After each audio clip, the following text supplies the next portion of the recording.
6 মাহৰ কাৰণে হলেও কম সময় ডিপ্লু ৰঞ্জন শৰ্মা বিধায়ক হ'ব কিন্তু প্ৰত্যেকটো দিনে আমি ৰাইজৰ কাৰণে কাম কৰিম আৰু এই 1.5 বছৰত আমি ইমান কাম কৰিম 15 বছৰত যি ৰকিবুল হুছেইনে কৰা নাছিলে 1.5 বছৰত আমি তাতকৈ বেছি কাম কৰি ৰাইজক আমি দেখুৱাই দিম ঠিক কৈছো নে নাই মই 15 বছৰত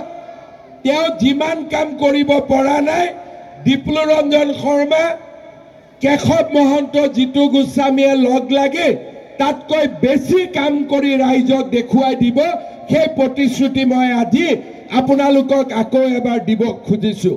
শ্ৰদ্ধাৰ ৰাইজ এই নিৰ্বাচনত আমাক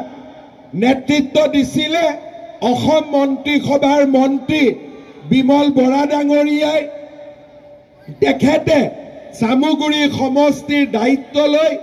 এই নিৰ্বাচন পৰিচালনা কৰিছিলে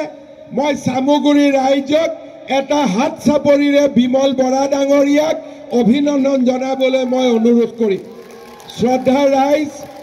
এই নিৰ্বাচনত কেশৱ মহন্ত ডাঙৰীয়া আৰু ৰূপক শৰ্মা ডাঙৰীয়া আৰু সুৰেশ বৰা ডাঙৰীয়া